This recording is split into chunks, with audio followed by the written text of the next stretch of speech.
Ano masasabi mo kay Kyle Soto? Kasi siyempre, nag-aangat si Kyle Soto ngayon mapunta sa NBA. Kaya lang, nasa alpha siya ngayon sa B-League.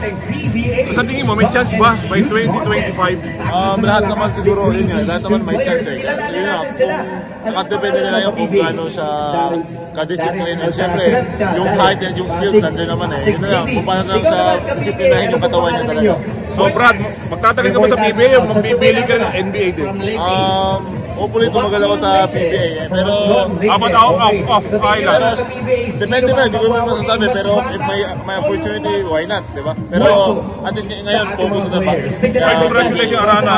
Kasi isa ka sa magaling na PBA player. Parang si Pajardo. Okay, thank you.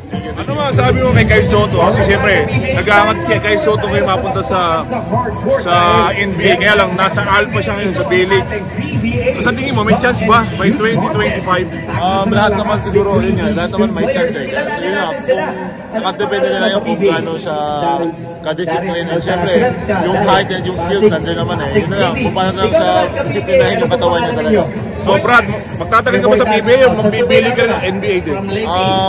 Hopefully tumagal ako sa PBA eh. Pero But off island. depende ba, hindi ko naman masasabi. Pero if may opportunity, why not, di ba? Pero at least ngayon, focus na pa. Congratulations Arana. Kasi isa ka sa magaling na PBA player.